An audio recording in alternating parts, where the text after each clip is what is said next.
그리고 여러분들이 이렇게 사진 이렇게 내라 그러면 뭔가 좀 자신들이 없어. 그래서 제가 자신 없는 분들을 위해서 자체 뽀샵 처리로 한번 덮어드립니다. 제가 자비로운 사람이요. 자비로운 사람이야.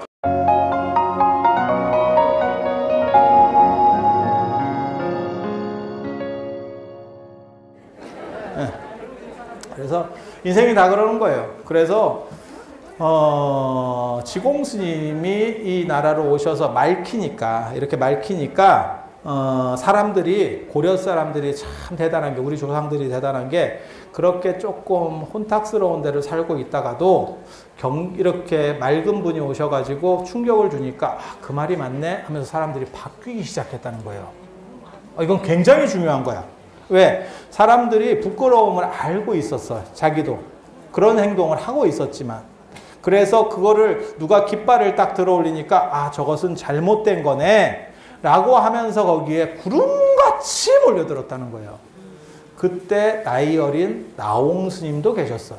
그래서 나홍 스님이 지공 스님한테 무생계를 수게 한 개첩이 여기 그림에도 있고, 이게 그림이에요.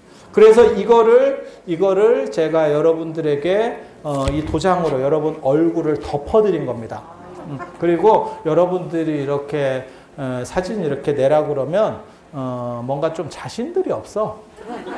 그래서 제가 자신 없는 분들을 위해서 자체 뽀샵 처리로 한번 덮어드립니다. 제가 자비로운 사람이요. 자비로운 사람이야. 그래서 저는 여러분들에게 제가 왜 이런 식으로 개첩을 만들었냐면, 경대나 이런 데 놓고 계속 여러분들이 맑게 살 수는 없어. 근데 내 얼굴이 여기 박혀 있으니까 그렇게 놓고 조금이라도 잘 살아보겠다. 그리고 조금 힘들 것 같아. 그러면 샥 덮어서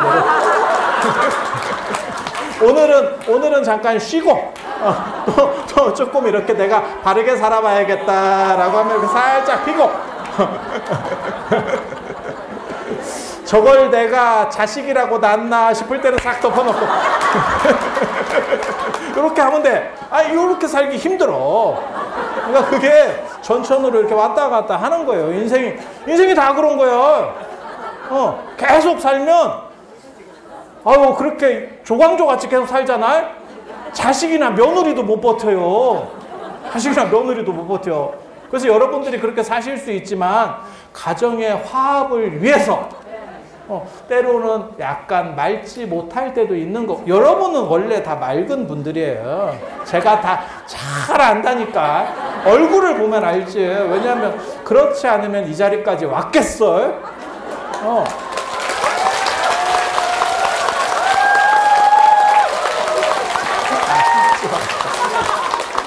유도하는 것 같잖아. 그리고 이 개첩에서 지공 스님이 앉아 계신 거고요. 이게 이제 수계 제자고 나홍 스님 그 필적도 있는데 그거는 뭐 나홍 스님 진필은 아닌 것 같고, 그게 금강산 유점사에 있었어요. 이게 일제강점기 때까지. 그래서 사진이 남아 있어서 제가 그거를 이거 눕기 딴다라고 하는데 이 틀을 다 따서 오린 거예요. 그래서 이 그림이 여러분 이 그림으로 들어가는 거예요. 이 그림으로 그대로. 그리고 그 지공 스님 사인은 당신 친필 사인입니다. 친필 사인입니다. 그래서 그 정기를 받을 수 있도록 여러분들이 좋은 정기를 받을 수 있도록, 그리고 지공 스님이 워낙 선풍적 인기를 끌었기 때문에 지공 스님이 중국으로 돌아가시고 난 뒤에 나홍 스님도 나중에 회암사에서 깨달음을 얻고 지공 스님한테 가르침을 구하러 중국까지 들어가시고, 무학대사도 갑니다. 무학대사는 인가를 못 받았어. 무학대사급으로는 지공 스님한테 인가를 못 받아요. 지공 스님한테 인가받은 대표적인 두 사람이 나홍 스님하고 백운 경한 스님입니다. 아까 말씀하셨던 백운 경한 스님. 백운 경한 스님이 누구냐면 찍지. 금속활자. 세계 최초의 금속활자. 찍지.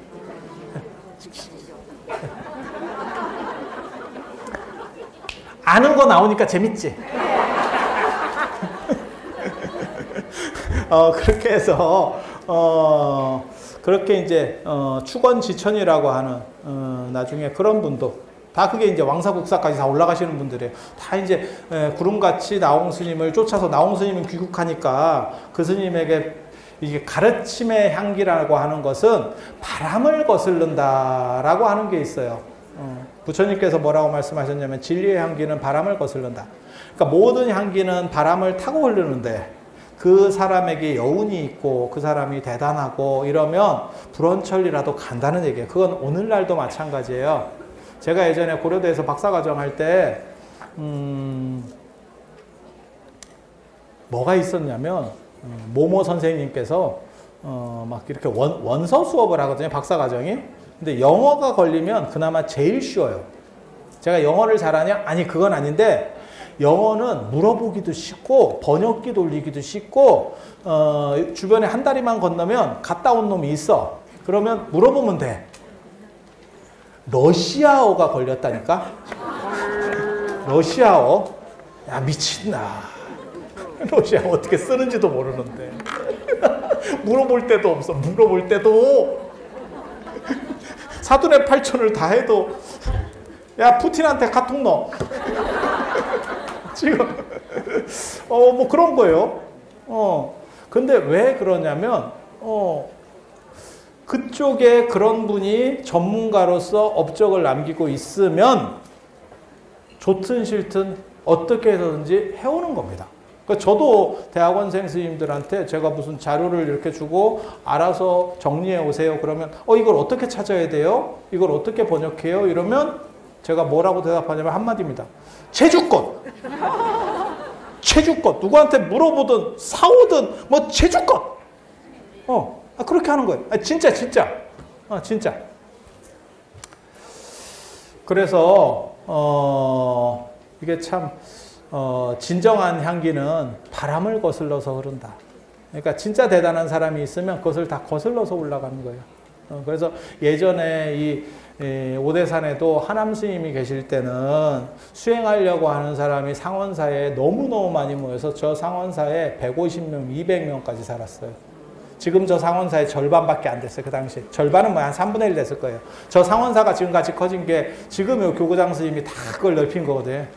그래서 그걸 칼잠을 자면서 이렇게 옆으로 김밥같이 자는 게 아니고 그냥 이렇게 그걸 칼잠 잔다 그러거든. 이렇게 옆으로. 그렇게 하면서 수십 명씩 조그만 방에서 쪽방에서 무슨 피난 가듯이 그렇게 살면서 했고 탄원 스님께서 여기서 아까 여러분들이 그 괴불 뒤쪽에 대강당이라고 써 있어요. 대강당이라고. 그리고 설천구민이라고 또 써 있거든요. 설하는 사람과 듣는 사람이 모두 다 사라졌다. 그거는 무라일체가 돼서 가르침이 쫙 전달됐다라고 하는 멋있는 얘기예요. 거기서 당신이 화엄경을 가르치실 때 전국에 유명한 사람들이 이제 다 오게 되는 거죠. 그리고 그 당시는 대학생들이 지금하고는 좀 틀려요. 지금이 4.19 때 혁명의 주체가 고등학생이었었어요. 그리고 우리가 민주화 운동 한참 할 때 80년대 이런 때 대학생이었고 지금은 대학생이 이제 엄마한테 용돈을 타고 있고 뭐 그랬어. 그랬어요. 그렇게 이제 시절이 바뀌는 거예요. 그래서 그때 이제 뭐 고려대생들이 오고 뭐 어쩌고 하던 일들이 다 벌어지게 되는 거고. 그러니까 그때는 교통도 안 좋고 이래도 배울 게 있으면 지금도 마찬가지라는 생각을 해요.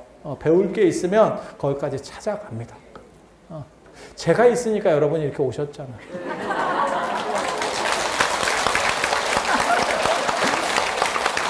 이런 거는 박수 치는 게 2번 죽이는 일이에요. 그렇게 해서 사람의 향기는 그 다음에 진리의 향기는 바람을 거스른다. 저는 그런 거 굉장히 좋아하거든요. 멋있잖아. 그리고 그런 향기 있는 사람이 되고 싶지 않아? 그런데 여러분들은 땀을 흘리고 개냄새가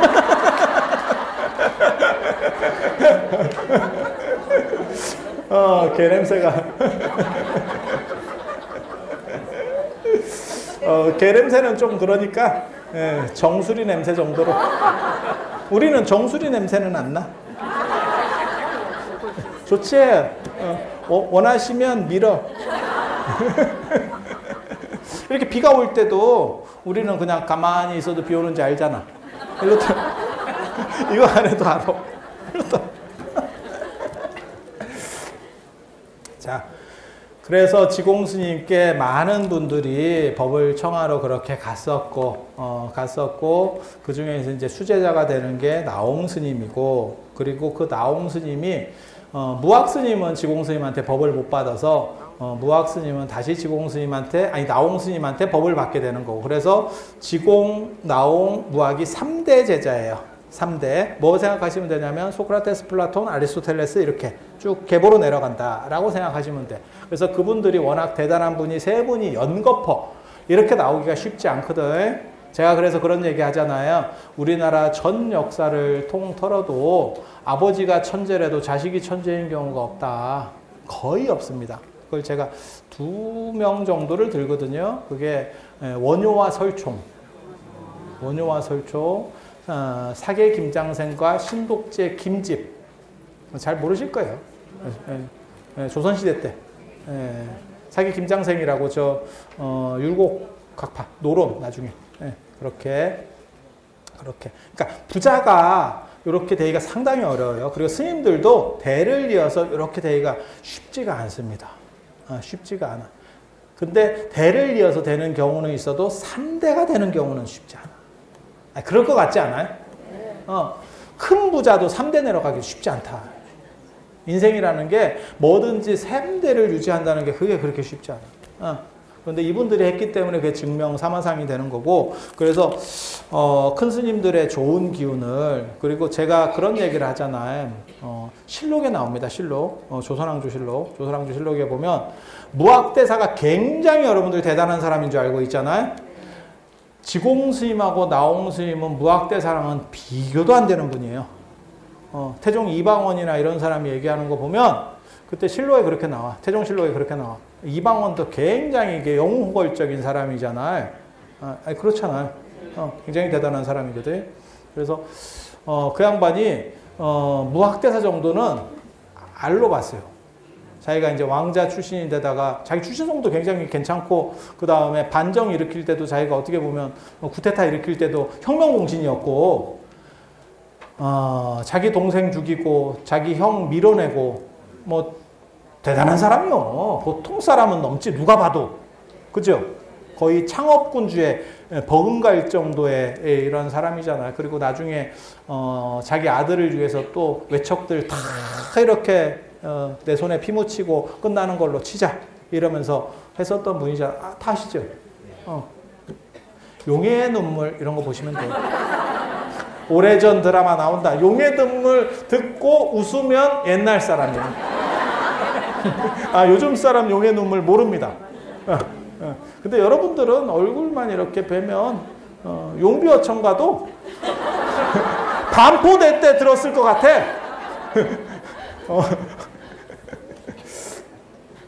자, 그래서 그런 이방원이 비가 안 와서 실록에 그대로 나옵니다. 나중에 실록은 인터넷이나 다 검색이 한글로도 다 돼요. 그래서 진짜 의심나시면 보세요. 그럼 뭐라고 나오냐면 비가 안 오니까 기우제를 지내서 스님들한테 부탁해서 기우제를 지내야 되는 거 아닙니까? 그 당시는 불교가 끝난 지 얼마 안 됐으니까 불교 세력이 상당히 살아있다고.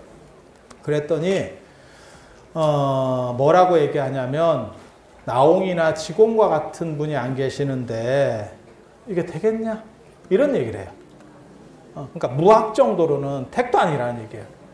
그 정도로 지공 나홍 스님이 대단해요.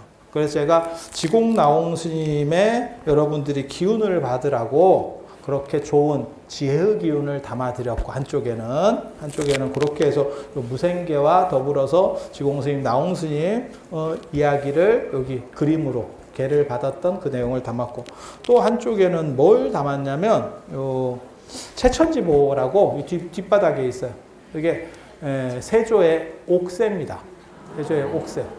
이 오대산이 옛날에 얼마나 잘 나갔냐면 여기가 왕기가 어린 땅이에요. 왕의 기운이 어렸어. 그래서 여기서 왕이 되시는 분이 누구냐면 효명이라는 분이 있어요. 효명이라고 통일신라 시대 때 신문왕 아들인데 신문왕이 누구냐면 여러분이 아시는 태종 무열왕 아들이 신문왕입니다. 김춘추 아들. 김춘추 아들. 김춘추 모르는 사람이 없잖아. 김춘추 모르는 사람이 없잖아. 그렇게 했는데 형이랑 왕위 계승 과정에서 이렇게 충돌이 빚어져요. 지면 어떻게 해야 되죠? 튀어야 됩니다. 튀어야 됩니다. 그렇게 해서 어디로 도망갔냐면 강릉으로 도망을 왔습니다. 동해안 국도 타고. 그게 헝강항의 길이기도 하고, 그 다음에 예전에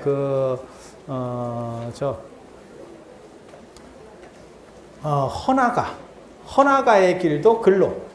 헝강한 때 헌화가인갑다.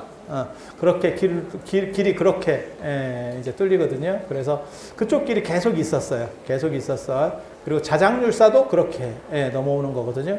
그리고 그쪽에만 있으면 잘못하면 죽어요. 그래서 대관령을 넘어서 이쪽으로 튀는 겁니다. 뭔 뜻인지 아시겠어요? 경주가 수도라고 생각해봐요. 옛날에 강릉 쪽이 명주인데 거기까지는 나와발이에요. 그런데 대관령을 넘어가면 쫓아가기가 상당히 힘들어. 대관령 넘어가면. 그리고 대관령에는 호랑이가 있어. 진짜. 진짜야. 조선 후기에도 인왕산에 호랑이가 나타났다 할 정도니까 대관령이 오직 대단하겠어요. 그래서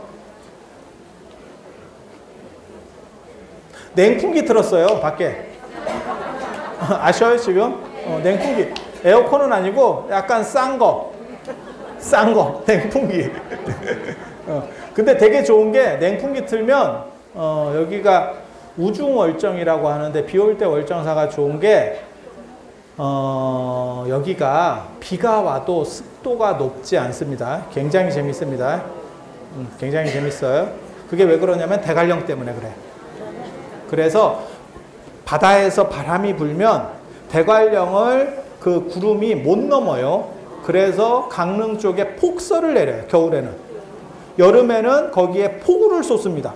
그리고 가벼운 놈만 위로 올라가서 넘어와요. 거기서 무거운 거는 거기서 빗방울로 싹 떨어뜨려. 이해가 되시죠? 히말라야도 그런 거예요. 히말라야를 구름이 못 넘어요. 그러니까 넘어가다가 거기서 눈을 막 떨어뜨려. 그러면 히말라야 만년설이에요. 그리고 그 위쪽에 가면 그게 건조한 놈만 이렇게 어떤 식이라고 생각하시면 되냐면 다이알빈으로 목욕하고 나온 상태라고 보시면 돼.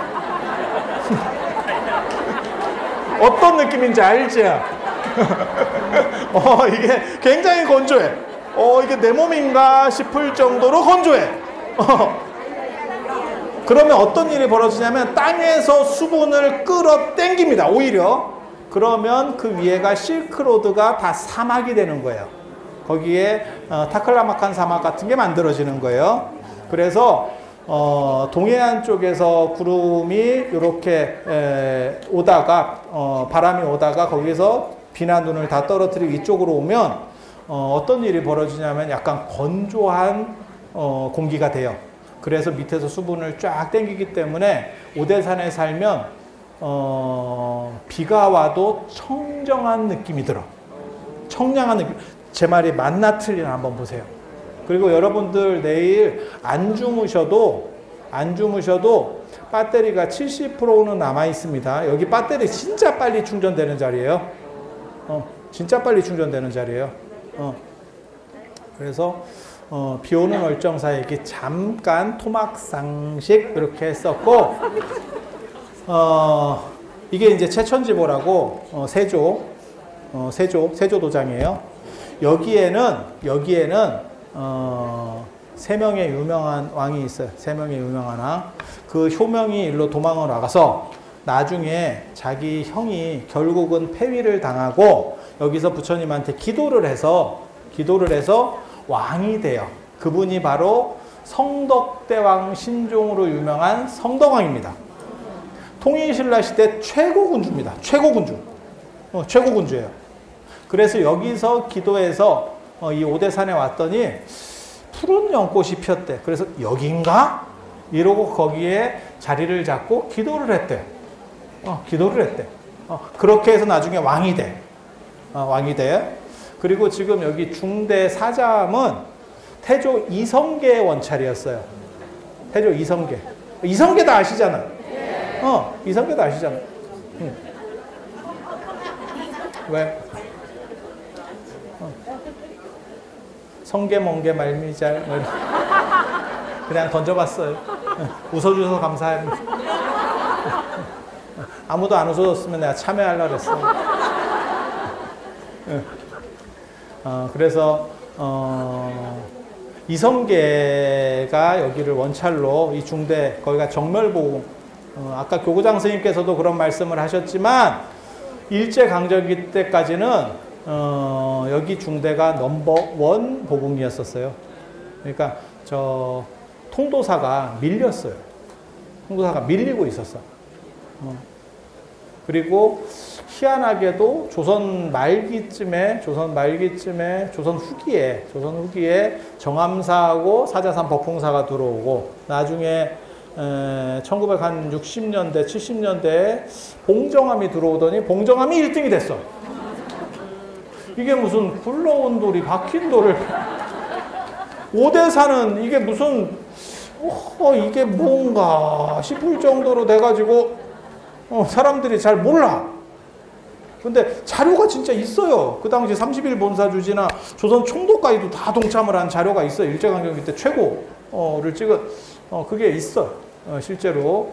그래서 이게 뭐 대단한 데였는데 제가 아까도 잠깐 말씀드렸지만 1.4 때 아군들이 전소시키면서 다 끝난 겁니다. 이게 그 맥이 끊어졌고 그래서 그걸 다시 일으키기 시작하는데 자 성덕왕 신라시대 성덕왕 그 다음에 또 한 명이 누구냐면 이성계 그리고 세 번째 세조. 여러분들은 어떻게 평가하실지는 모르겠는데 이방원이나 세조 같은 경우를 한국사에서는 약간 부정적으로 봐. 근데 중국사로 넘어가잖아요. 그런 분들을 영웅으로 봅니다. 그러니까 역사적 시각을 어떻게 가지느냐에 따라서 이게 완전히 달라집니다. 우리나라에서 우리나라의 이방원 같은 분이 이방원보다 더 잔인했던 분이 중국의 당태종 이세민입니다.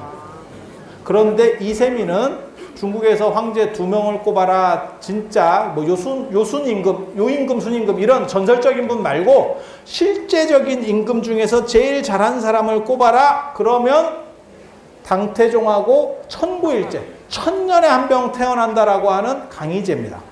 강희제 청나라 때 강희제 강희제 엄청나게 대단하죠.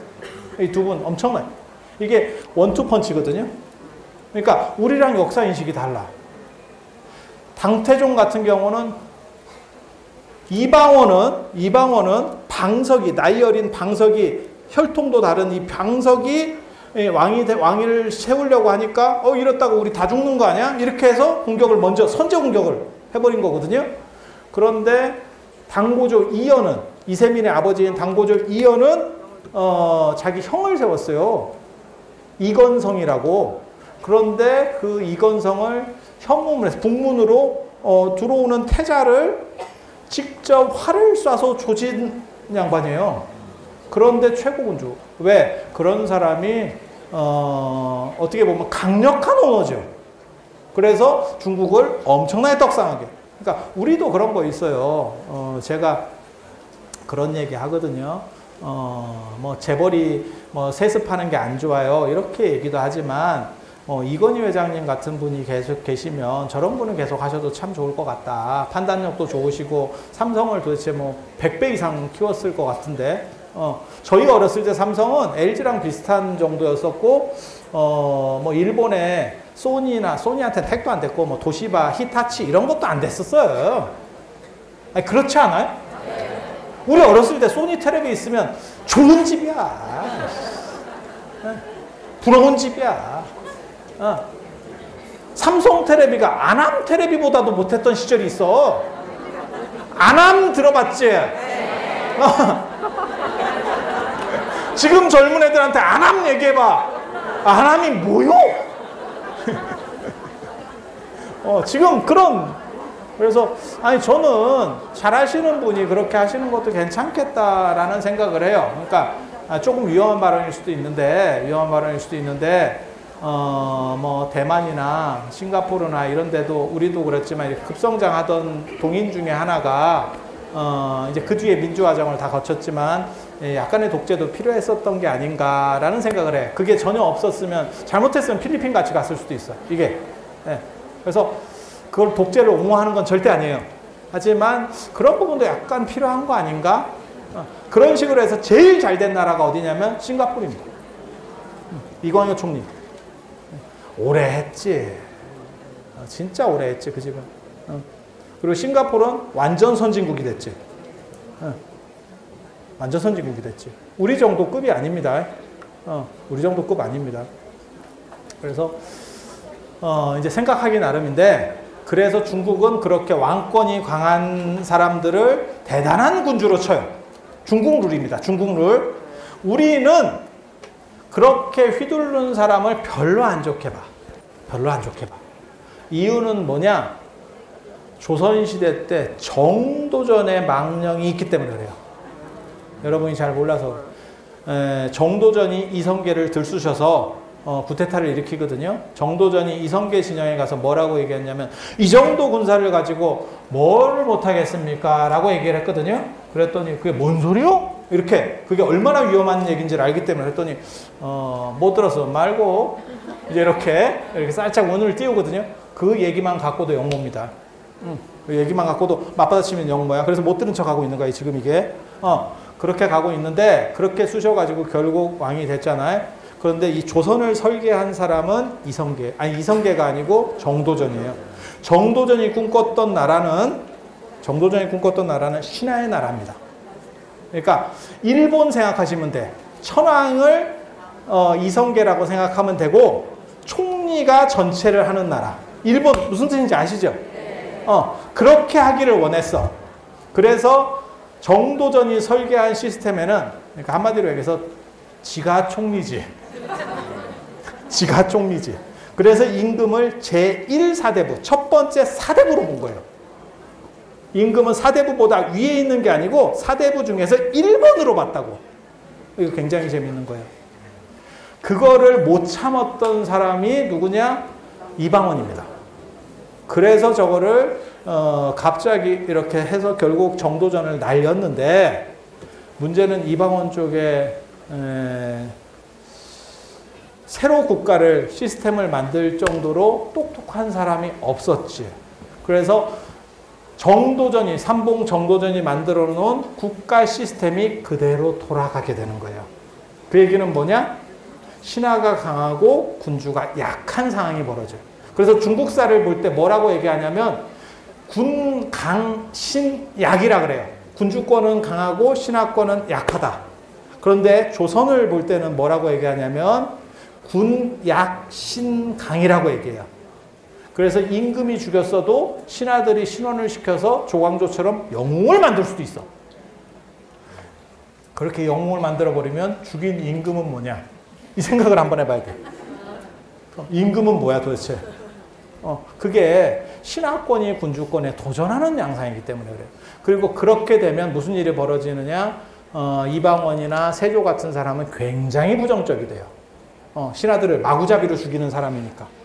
그래서 인식이 달라 이게. 인식이 달라. 그래서 제가 그런 얘기 하잖아요. 미국의 입장에서 보면 빈라덴은 테러범이고 이슬람의 입장에서 보면 빈라덴이 어떻게 보면 우리 일제강점기 때 이렇게 의사들이 있잖아. 그런 식으로 평가를 저쪽에서는 받거든요. 이슬람 쪽에서는. 그게 어디가 옳다라고 하는 게 아니고 관점에 따라서 많이 달라질 수 있다를 얘기하는 거예요. 그래서 그 정도 생각을 하시면 돼요. 그래서 세조를 넣었던 이유는 왜 성덕왕이나 그러면 이성계를 넣지 않고 세조를 넣느냐? 성덕왕은 사인이 없습니다. 사인을 못 구하겠습니다. 그래서 사인 구할 수 있는 사람을 이게 세조 사인이에요. 세조가 여기 상원사 중창불사를 하면서 그때 신미가 어떻게 보면 총괄을 하거든요. 그 얘기 아세요? 그 유명한 얘기잖아. 유명한 얘기예요. 세조가 창병에 걸렸어요. 제가 그 얘기 하잖아요. 그게 전주이 씨의 어떻게 보면 가족력이기도 하고, 그래서 문종도 창병으로 죽었고, 정조도 창병으로 죽고, 사도세자도 창병이고, 세조도 창병 때문에 고생을 했고, 창병이 걸렸는데 앞에는 잘 모르겠고, 정조 같은 경우는 벼루만한 창병이라고 나오거든. 창이 종기가 벼루만한. 이게 몇 개가 생기니까 몸에 온도가 올라가서 창이 생기면, 종기가 생기면 몸에 열이 올라요. 그렇게 해서 사람이 혼수 상태로 빠지는 거예요. 이게 지금. 그래서 짜도 안 터지는. 그러니까 여러분 무슨 생각하시면 되냐면 여드름인데 안 짜지는 여드름 있잖아. 아프기는 더럽게 아프고 짜면 나올 것 같아서 짰는데 살 껍질만 벗겨지고 빨개지고 이거 짜증이 더럽게 나고 그게 벼루만한 거예요. 벼루만하다는 거. 이게 몸에 몇 개가 붙어 있다고 생각해봐. 그래서 돌아가시는 거예요. 그래서 제가 그런 얘기 하거든요. 하필 창병이 문종도 세종만큼 대단한 분이었는데 문종 정조를 죽였어요. 이게 조선의 비극이에요. 어떻게 보면 세종대왕과 더불어서 최고의 군주들이 창병으로 갔어. 그래서 제가 무슨 얘기를 합니까? 좀 씻어. 아무리 정치를 잘해도 뭘 씻어서 오래 살으라 말이야. 너무너무 슬프지. 안 씻어서 몸에 개냄새 나다가 창병 걸려서 죽었어. 왕이 비단 옷 입고 가오 잡다가 내가 참 미치겠다. 궁녀들은 무슨 고생이요. 이게 무슨 임금님 몸에서 걸레 빨고 약간 들 말린 냄새가 나요.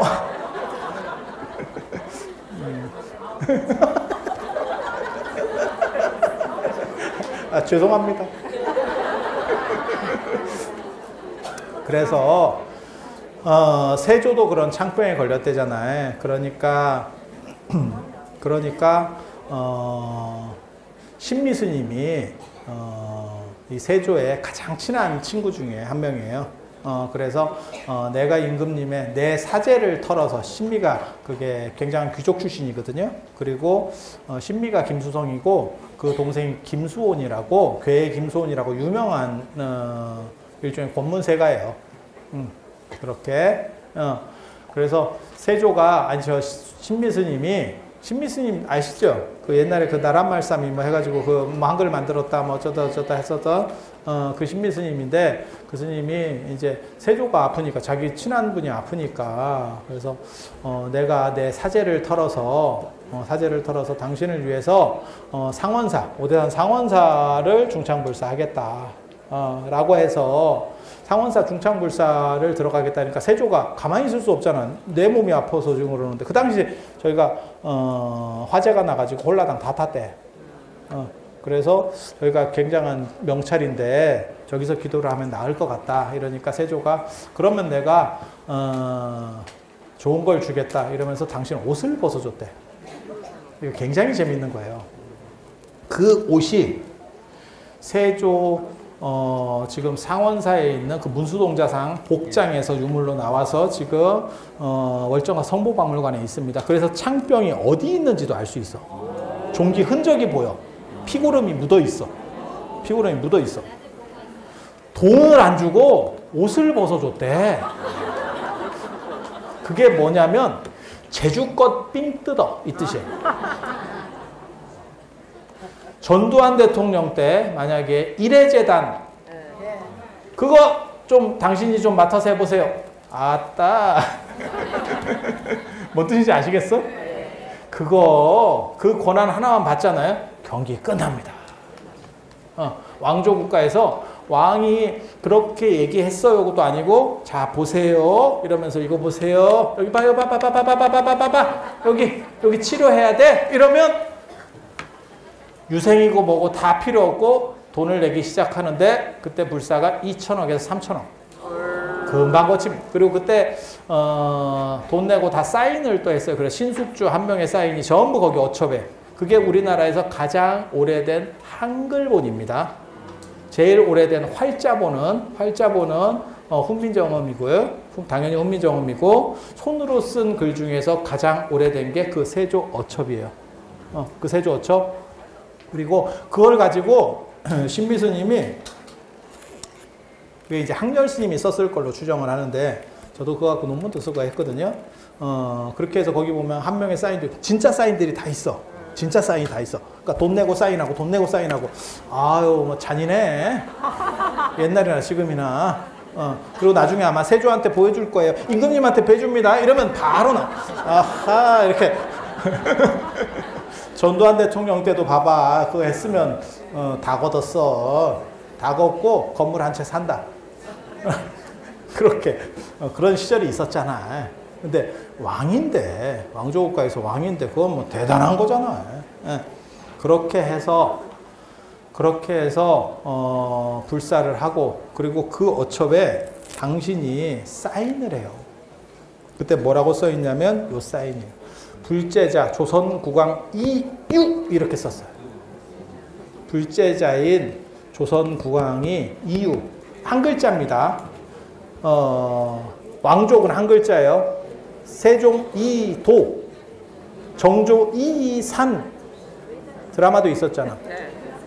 송현이 나오던 드라마 기억나시죠?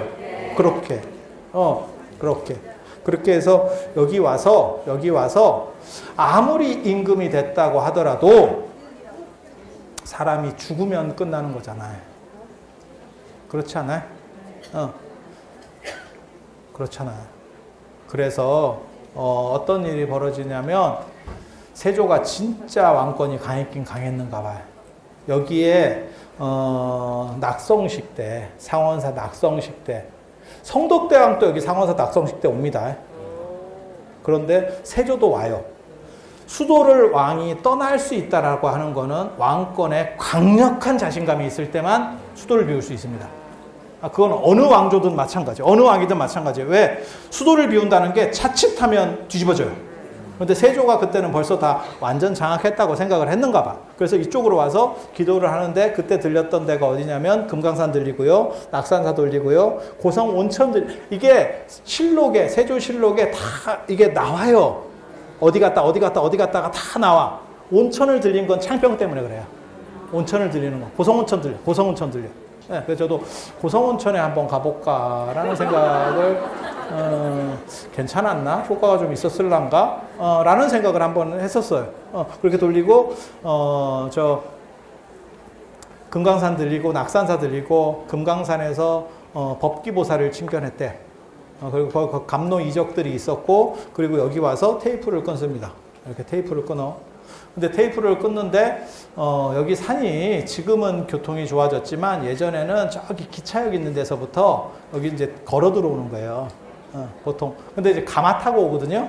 근데 가마가 길이 좁으면 이게 쉽지 않아. 그리고 앉아 있는데도 되게 더웠는가 봐. 그리고 창병이 있으면요. 그리고 이 임금들이 더 더울 수밖에 없는 게 비단 옷을 여기까지 입어야 돼요. 이게 짜증이 난다고. 더운데 비단 옷으로 여기 입어봐. 왜 창병 걸리는지. 창병 왜 안 났는지 알지. 내가 안다고. 그리고 단이 그 비단이 특특한 거예요. 그러니까 약간 이런 계열이 아니고 이렇게 약간 이렇게 실크 스카프 계열이 아니고 그러니까 비단이 능, 단, 사 이런 게 있거든요. 이렇게 실 굵기입니다. 그래서 비단 능자를 쓰면 이게 특특한 비단이야. 보온력 좋은 거. 보온력 좋은 거. 사 이러면 이게 사라 뭐 이런 식으로 하는데 이 사면 약간 이렇게 투명한 것처럼 나오는 거. 이게 사. 스카프 같은 게 사야. 능, 단, 사 이런 식으로 가거든요. 그 실 굵기에 따라서. 그래서 부처님도 비단 옷을 입었다라고 할 때 중국 비단 아닙니다. 약간 실크 스카프처럼 그래서 고려부라 보면 사라를 입으면 그 시스룩이거든. 속이 보여. 입고 속옷이 보여. 속에 옷 입은 게 보여. 그렇게 되는 거예요. 아, 그러면 인도에서 중국 비단 입으면 창병 걸려, 창병. 땀 삐질삐질. 이렇게 환자같이 이렇게 된다니까. 그럼 수행하려고 그러면, 땀이 삐질삐질. 어디 공진단이라도 하나 먹고 와야 돼. 이렇게 되는 거야. 그래서 달라. 달라. 그래서 그 비단 옷을 입고 상원사까지 오니까 너무 더워서 거기서 목욕을 했대. 근데 그 목욕했다는 의미를 저는 한 가지로 더 보거든요. 창병 때문에 비단에 떡진 것도 있을 거고 또 한 가지는 뭐냐면 부처님한테 왔는데 씻고 가고 싶은 거지. 여러분도 목욕 재개하고 뭐 이런 거 있잖아요. 아니, 그렇지 않아요? 그러니까 여러분들이 만약에 내 애가 지금 수능을 봐요. 그러면 절에 가서 기도를 해요. 그러면 아침에 일찍 일어나셔서 목욕 재개하고 그리고 기도하러 가지 않을까? 그렇지 않으면 입양인가? 그래서 애 입장에서는 엄마가 목욕 재개하고 가나 잘 봐야 돼. 그렇게. 그게 정성이잖아요. 그리고 어디든지 절 앞에는 계곡이 이렇게 물이 있는 것도 그게 씻고 오라는 뜻이에요. 이슬람에도 마찬가지입니다. 큰 모스크 앞에 가보면 수도꼭지가 쫙 있어. 그리고 수도꼭지 없는데 물이 좀 안 좋아요. 물 별로 없는 데 있거든요. 이슬람은 중동 쪽이니까. 그러면 모래가 있어. 그럼 모래로라도 이렇게 씻고 오라고 하는 거예요. 부정을 털어내고. 동남아시아 같은 경우는 사원 앞으로 이렇게 물이 흘러. 그러면 거기서 발 닦고 들어오는 거예요. 걔네 맨발로 다니거든. 진짜야, 진짜. 그래서 아마 목욕 재개를 한 게 아닌가라는 추정도 해요. 그렇게 해서 씻을 때 한 사미 스님이 나타나서 이렇게 지나가고 있으니까 와서 등 좀 밀어라 라고 했다는 거잖아요. 그래서 등을 밀으니까 임금에 안 좋은 걸 보면 죽여야 됩니다. 그게 임금님기는 당나귀, 그것도 마찬가지예요. 그 죽여야 돼요. 왜? 그거를 불고 다니면 왕조 국가에서는 왕의 권위가 떨어져요. 북한도 생각해봐. 예를 들어서 예전에 김부선 씨가 뭐 이런 얘기 했잖아. 뭐 점이 있어요. 뭐 이런 거. 그거 너무 웃기잖아. 그거. 뭐 아닌 걸로 뭐 이렇게 했다 하는데 뭐 결과가 나왔다. 그거 너무 자극적이고 웃기잖아. 근데 예를 들어서 왕 목욕시켜주는 사람이 점이 있어요. 이렇게 하면 우리가 자꾸 상상하지 마! 이해가 되시죠? 그래서 왕의 안 좋은 거를 그렇게, 만약에 예를 들어서 북한이잖아요? 근데 김정은에게 뭐가 어떻게 몸에 어떤 좀 안 좋은 게 있어요. 그러면 날아갑니다. 아오지입니다. 지금도. 이해되시죠?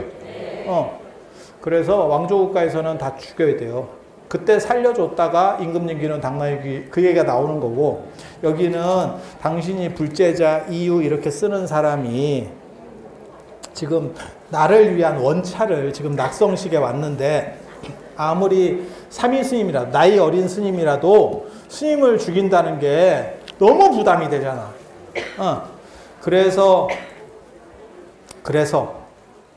세조가 그런 얘기를 하는 거죠.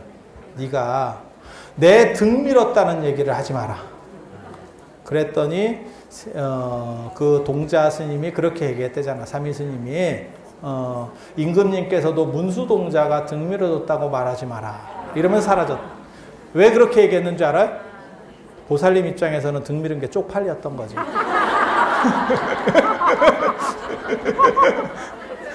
쪽팔려. 이게 그래서 한국 목욕 문화에, 전 세계에서 때밀이 문화는 우리나라밖에 없거든요. 이태리 타올까지는 아니지만 때를 미는 문화의 원조가 불교에 있어요. 그리고 그때 유명한 사건이 벌어집니다. 그 문수동자가 어떤 행동을 했느냐?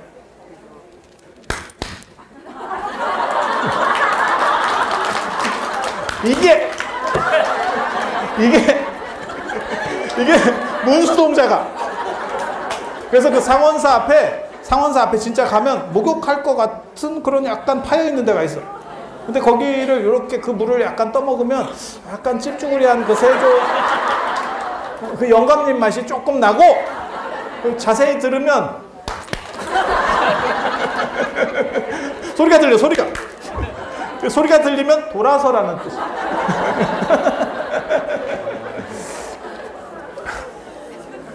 그래서 그렇게 인연이 있는 데가, 세조가 인연이 있는 데가 지금 상원사예요. 그래서 여러분들에게 저는 뭘 드리려고 한 거냐면, 여기 봐봐. 여기 보면 지공스님 사인이 있고, 그 옆에는 나홍 스님 사인이 있어. 근데 이 사인은 약간 가짜 같아. 짭 같아. 짭 같아. 글씨체가 나홍 스님 글씨체 같지 않아. 짭 같아. 원판에 나오는 거긴 한데 나중에 누가 쓴 것 같아. 왜냐면 어렸을 때 개를 받았는데 나홍이라고 쓸 수가 없거든. 이거 출가한 뒤에 나홍이라고 쓰니까 내가 7살 때 8살 때 개 받았는데 자현 이렇게 쓰면 냄새가 좀 나잖아. 이게 지금 그래서 약간 아닌 걸로 그 뒤에 여러분들에게 좋은 기운을 받으라고 제가 하남 스님하고 탄호 스님 사인도 넣어놨습니다. 여기 앞에다. 그리고 여기 혹시 못 읽는 분 계실까봐 한글로 하남 스님이 사인도 해놔서 한글도. 야, 탄호 스님도 한글로 써놨으면 내가 그걸 다 찾았거든요. 이분이 한글을 안 쓰시더만. 그래서 그건 못 찾았어요. 제가 볼 때는 당신들께서 제일 잘 쓰신 것 같은 사인으로 넣었어요. 그렇게 해서 부처님의 좋은 기운, 큰 스님의 좋은 기운이 가정에 탁 들어가서 부처님의 가피가 어리고 그 다음에 여러분이 뜻하고 바라는 일들이 다 이루어지기를 바랬고, 이렇게만 돼서 그러면 여러분이 다 출가해야 되잖아. 이런 기운이 강해지면. 그래서 한쪽에는 왕의 길을 넣어서 세속적으로도 여러분 스스로가 다 왕기를 받아서 좋은 일들이 진진하게, 그러니까는 한쪽 바닥은 출가한 좋은 기운을 받고 한쪽은 왕의 기운을 받고, 이게 양수겹장 아니요?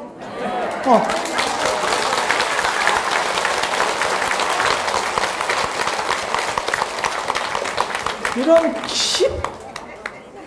큰 뜻이 있어요, 제가.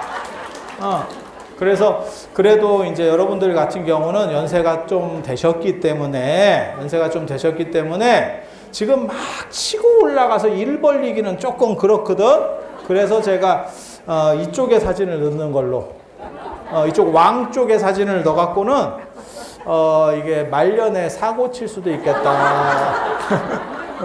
정년퇴직하시고 꼭 사업 벌리시는 분들 그런 꼴 날 수 있거든요. 98%는 망합니다. 그래서 이쪽에 안 넣고 이쪽에 넣은 거는 여러분들이 이렇게 오래 사는 세상에서 어떻게 보면 인생을 이제는 잘 거두고 이쁘게 마무리하고 여운을 남겨야 되는 시점에, 그때는 부처님의 가피하고 어떻게 보면 큰 스님들의 행복이 여러분들에게 깃드는 것이 더 좋지 않겠나 싶어서 이쪽에 사진을 붙이게. 그리고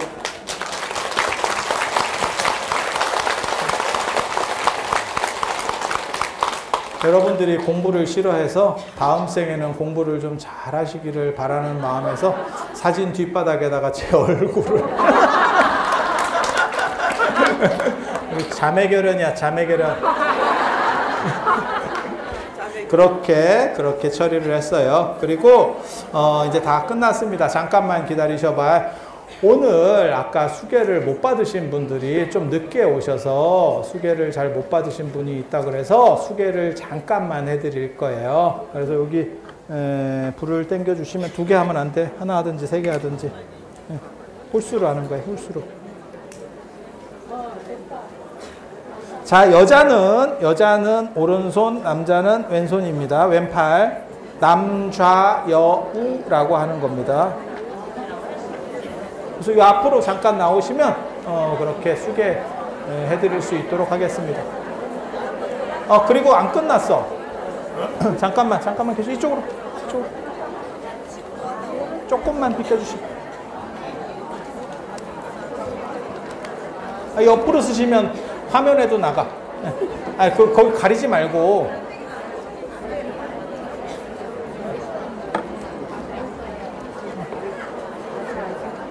그거 가리지 말고. 잠깐만요.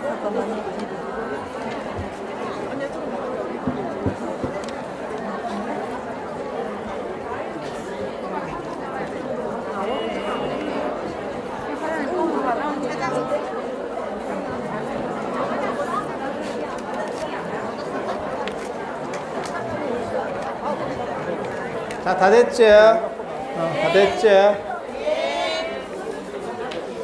자, 그리고 오늘 사실은 지금 이것과 관련해서 오늘 행사와 관련해서 후원해 주신 분들이 되게 많았었어요. 그런데 오늘 다 발표는 못 할 거고 그냥 세 분만 발표를 해드릴 거예요. 오늘 세 분만 발표를 해드릴 거예요. 그래서 중랑구 태창산업개발에서 개척보시 승부공양으로 해서 500만 원을 후원을 해서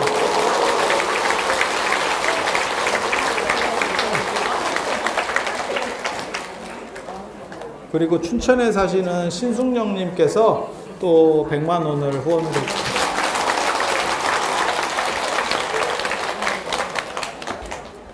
이건 뭐요? 스코틀랜드예요? 스코틀랜드에서 어떻게 알고? 스코틀랜드에서 우리 조경희 보살님께서 개척보시 승보공양으로 300만 원을 했다. 오늘 진짜 많아요. 진짜 많은데 오늘은 세 분만 할 거예요. 왜냐면 오늘 지금 시간이 길어져서 하기는 좀 그렇고 다음 달에 나눠서 또 해드릴 거예요. 그리고 오늘 지금 여러분들이 간식 드시고 할 수 있도록 우리 저 위에 앞에 단에 보시면 거기 내려봐. 내려봐. 판때기 내려봐. 판때기.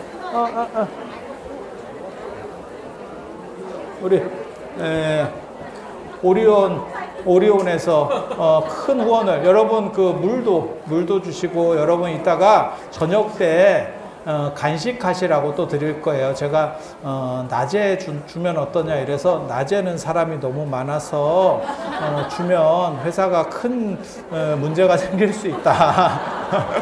저녁에만 줘도 충분할 것 같다라고 했는데 저녁에도 많네 사람이.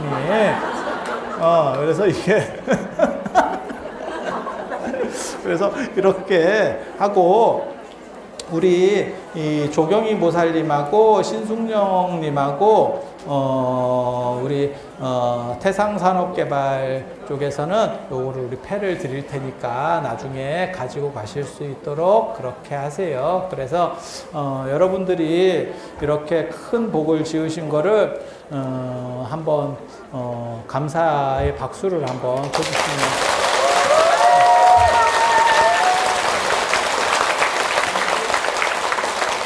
이런 걸 보고 뭐라고 얘기를 하냐면 상도덕이라고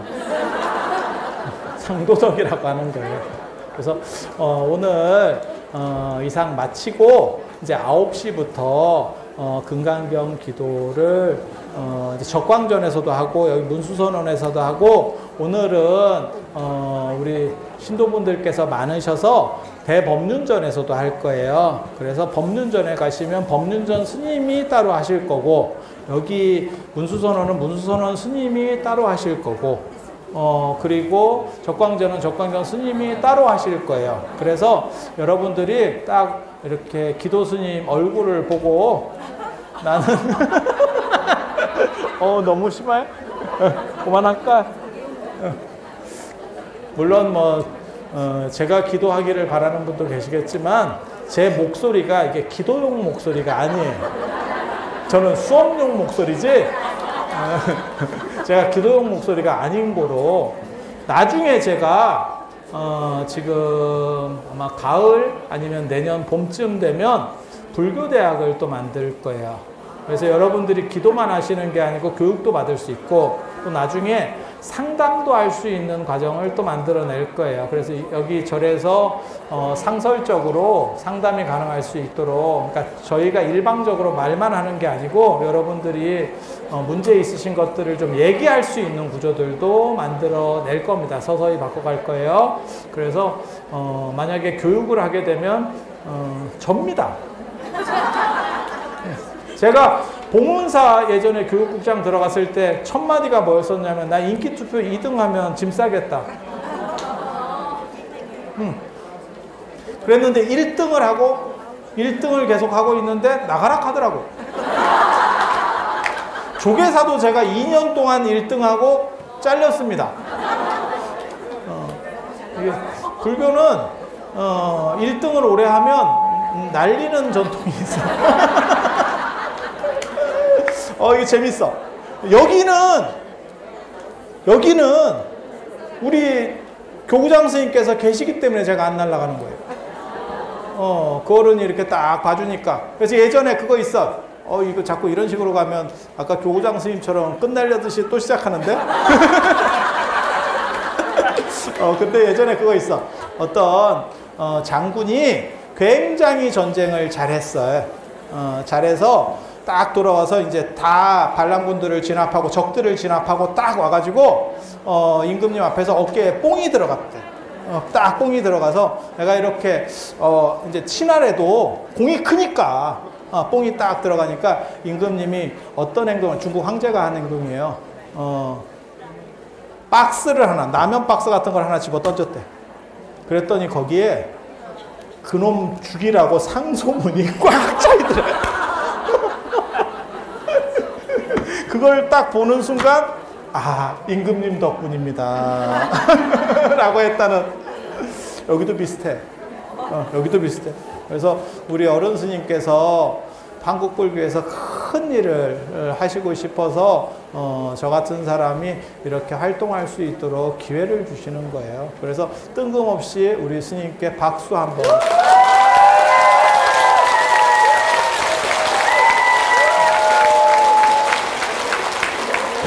오늘 이상 마치도록 하겠습니다. 감사합니다.